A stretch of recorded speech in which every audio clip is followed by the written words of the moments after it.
the chase and the hunt, and I set the pace when I'm running. I always take what I want and I always give it 100. Don't need a bank, no I'm funded. Play the game like it's nothing. I'm always thankful for something. Don't take for granted, stay humble. Now Hey guys, so it is Tuesday. I looked over the weekend trying to find a load. Yesterday, Monday, tried finding a load.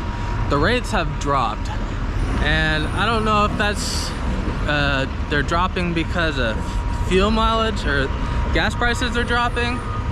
It's very confusing. So I was trying not to take cheap freight, but there's these brokers, they're not budging this week. They're not trying to negotiate. They're not doing anything. So I have a shipping container taken to Montana for $2,000. So I am here at the port. I'm right next to the port of Tacoma. You can see down there, you can see the cranes. There's some cranes over here. Big ass crane up there. So we're gonna do what we need to do to stay busy, stay productive, and keep money flowing, because the business has lots of expenses, so gotta be making money. All right guys, we're all loaded up. Got the 40-foot container on here. We got our straps. We got our edge protectors, and then made sure that the straps aren't touching the container. So here I have some cardboard because it's closed. This one also have some cardboard, but then I found if I put the strap on the outside of the rail, it creates a lot more space, because it was loaded on pretty evenly, but this back end is about 1 inch off, so that was something to concern about. We got another Chevy Hotshotter. I'm gonna chat with him real quick. All right guys, so we're going up Tiger Pass. Our gross combined vehicle weight is 32,000 pounds. Just past the semi, but you know, we're maintaining the speed limit, no issue, and yeah, truck's not working too hard. Yeah, it's going well. Those look like some nasty clouds on the other side of the mountain. I mean, it's still summertime, so not really sure what kind of weather we're heading into, but it doesn't look very good. Hey guys, so I just had an interesting conversation with the Love's credit card department. I inquired about a fuel card, and so I currently have a Comdata fleet card, so I can use that at, it's like thousands of different fuel stations. It's really nice. It's a line of credit that I pay weekly. So I was talking to this Love's lady, and she said with their Love's credit card, you automatically get their cash price at the fuel pumps. And the reason why I was looking at this is because one weekend I was looking at the board, and there was a 50-cent difference between the cash price and the credit price. And with my Comdata card, I pay the credit price and I get 8 cents off a gallon. But with the Love's card, I'll get the cash price with anywhere from 8 to 25 cents off a gallon off the cash price, which would be huge. I mean, that would save me $1,000 or more a month in fuel. And because I already have the Comdata fleet card, which is a, you know, a huge name brand, Love's doesn't even have to run my personal credit to approve me for their credit card. All I have to do is send them over my last weekly statement from Comdata that shows, you know, my business name and all that and my line of credit, and they'll waive my personal guarantee part, which is really nice because I hate running my credit, you know, just to get a stupid weekly line of credit. You know, it's a huge impact on your credit score, which I don't need, so that is great. So later tonight I will be filling out that Love's credit card application, and I'm gonna look forward to saving, you know, minimum 50 cents, a maximum of 85 cents off a gallon at Love's. I mean, that is amazing. I wish more people were talking about it, because I never knew. Although the COM data card is great because I can go anywhere with it, but I normally go to Love's because I like their rest areas. I like their bathrooms, their showers. They're very nice. They're very clean. Normally lots of parking. So just thought I would give you that update while I was going over this scenic area. And yeah, I'll catch you in a little bit. Alright guys, nice little sunset. We didn't make it super far today, just because it took a while to get loaded. Didn't really hit the road until noon, so pulled into a truck stop at 6 o'clock outside of Spokane, because Spokane's full at 5. So we still got 11 hours of driving, so probably gonna be a Thursday drop. And looking on the board, trying to find some work to get out of Montana. But I was about to crawl in the sleeper and saw there was a sunset, so thought I'd share it with you guys. Got the American flag flying. It's kind of on the side so you can't see it. The wind's blowing the wrong way. But it's a big flag. It's big. Make America great again. Nice little view this morning. We're in Idaho. It's pretty nice. Alright guys, we have a 6% grade coming up. And just want to show you how the truck handles. The speed limit says reduce to 45. So we're slowing down to 45. We'll set the cruise control for 45, and it's a 6% grade for 4 miles. But as you can see, on cruise control, we're just over 30,000 pounds, and it's downshifting just fine. You know, we got our exhaust brake on, we're in tow haul mode, and we're not running away. I'm not applying the brakes. I'm just in cruise control, letting it do its thing. No issues, no problems. So I believe it's only 45 for this first turn. So I'm gonna go ahead and put this down and get back to driving. Well, we entered Montana, and some nasty weather. It's not too bad, you know, it's just sprinkling on and off, but it's kind of odd. It's summertime, you know, should be nice and warm and sunny, but can't complain about a little rain. And there's lots of construction going on, lots of it, miles of construction. Well guys, there's been 5 huge lightning bolts right here on this mountain, and it's too close for comfort, you know, carrying a big metal cargo container. It's just like right over your head. So I'm excited to get out of here.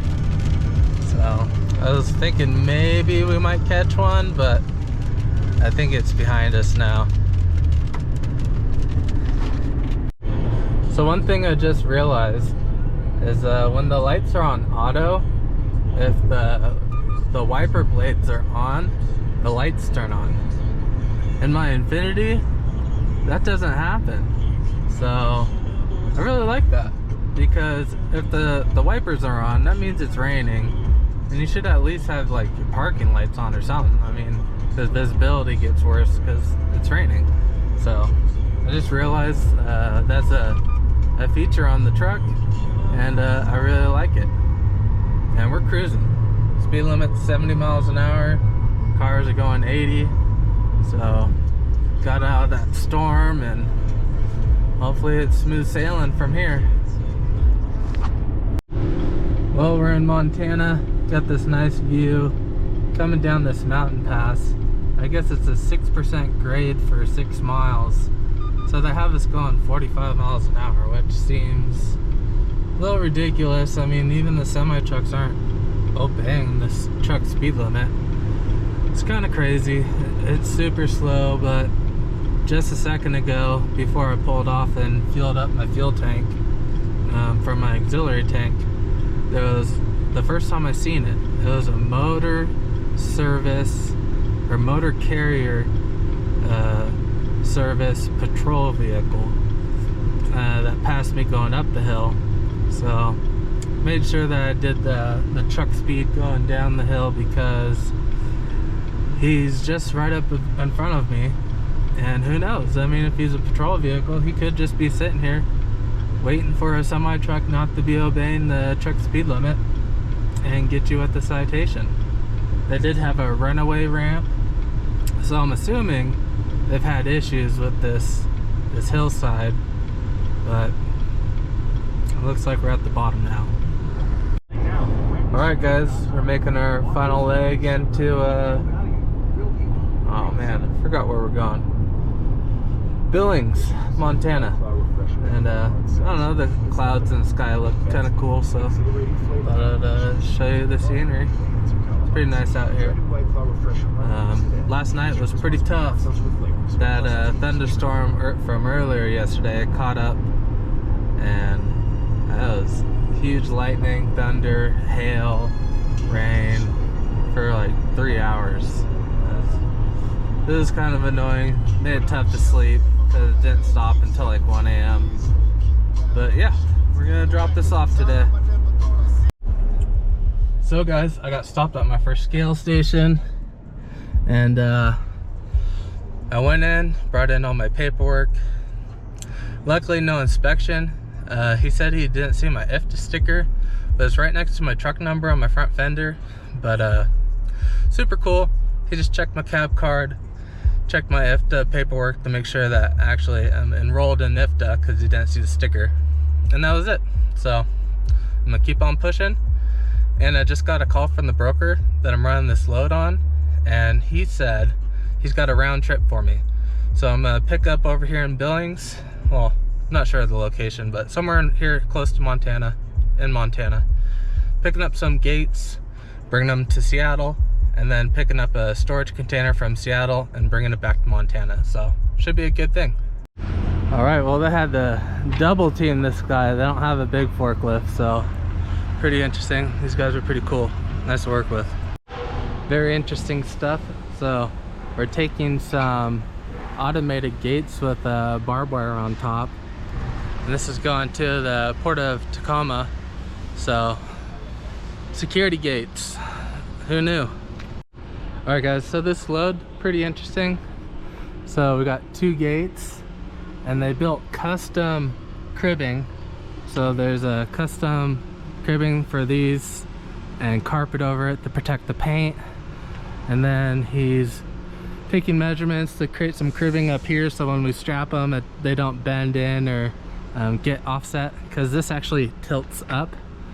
It doesn't pull back, it's a tilt up. So that's why it's special. It's a special patent.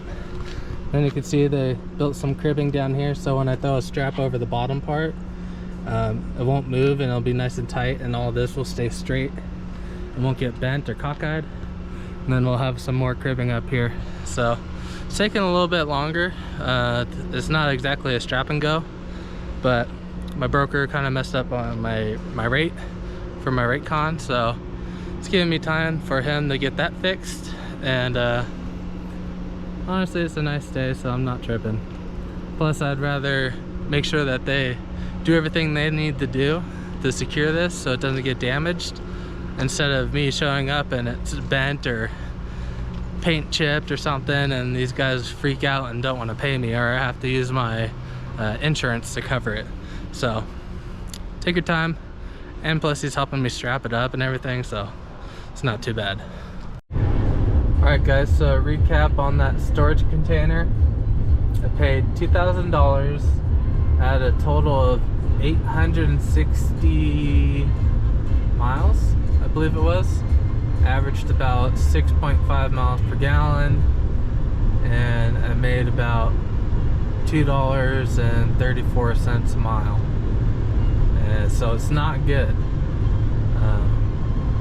But the rates have crashed, and I don't know what's going on. I'm just trying to go with the flow. It was the highest paying job that I could find that would work for me and my truck, or the brokers were creditable and I could actually use them. And then I really lucked out with this load coming back to Seattle. It was literally a mile away from my drop. It took me 9 minutes to get over there, and he initially offered me $1,500, and I talked him up to $1,800. So it's still not great, but I was literally looking at sitting here, you know, for Thursday, Friday, Saturday, Sunday, Monday, waiting for a job because I couldn't find anything. I mean, I took my search parameters and went out 500 miles. The best thing I found was $1.50, and it was a truck going to Arizona. I mean, that's just like gas money. So this is about $2 a mile. Still not great, but it's better than deadheading and getting paid nothing.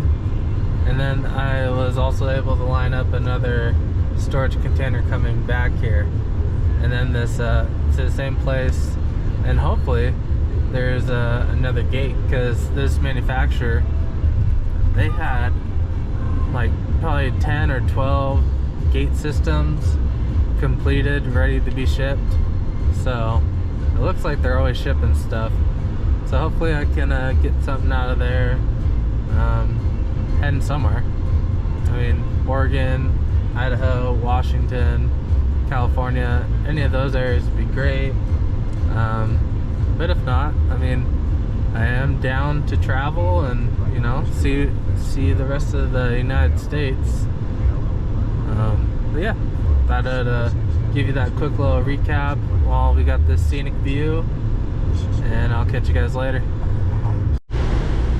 Well guys, I haven't done a lot of recording today.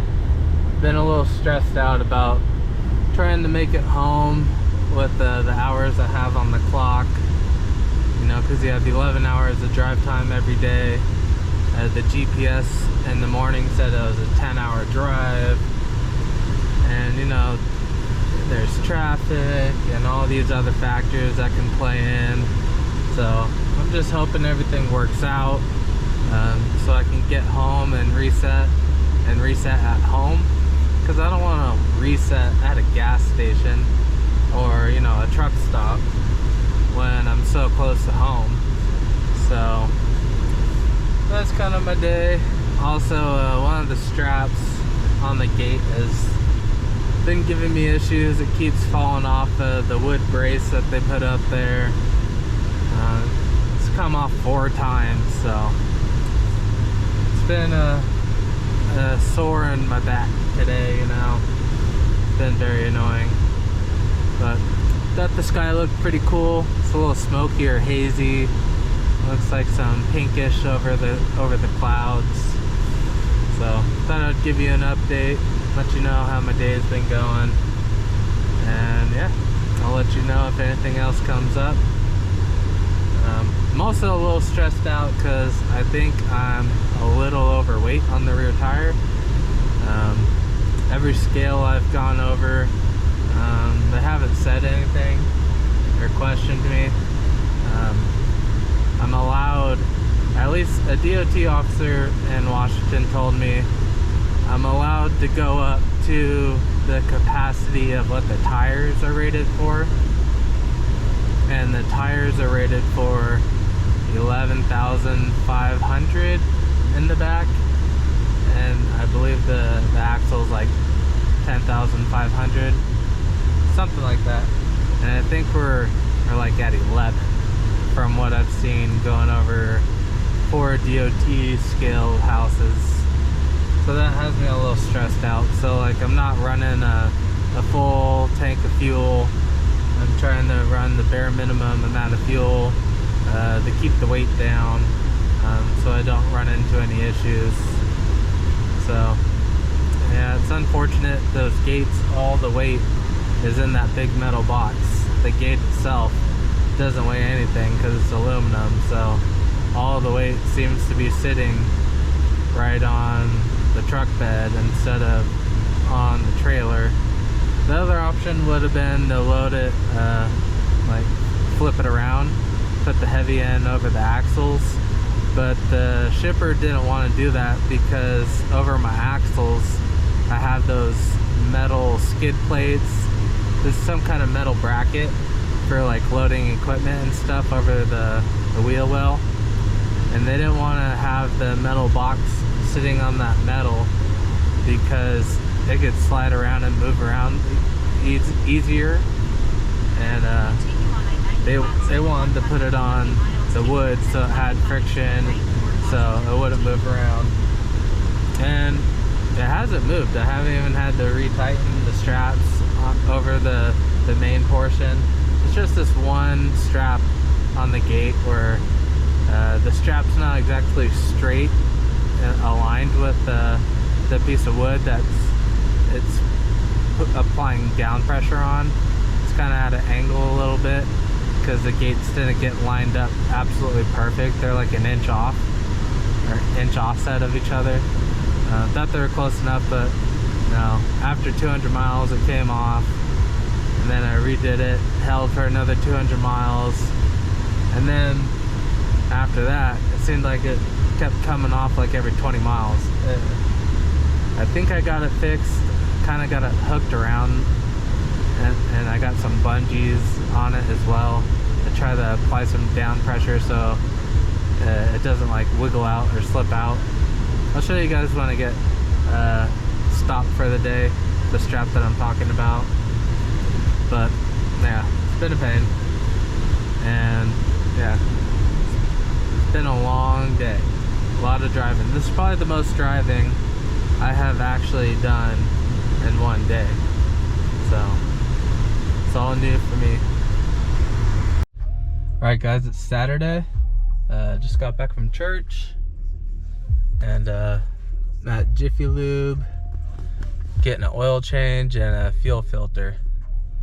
And yeah, glad I was able to make it to my drop yard and be able to run around, because when you're at a truck stop and you can't drop your trailer, it's very hard to do things. It's very hard to enjoy your time off, so I feel fortunate that I was able to make it back.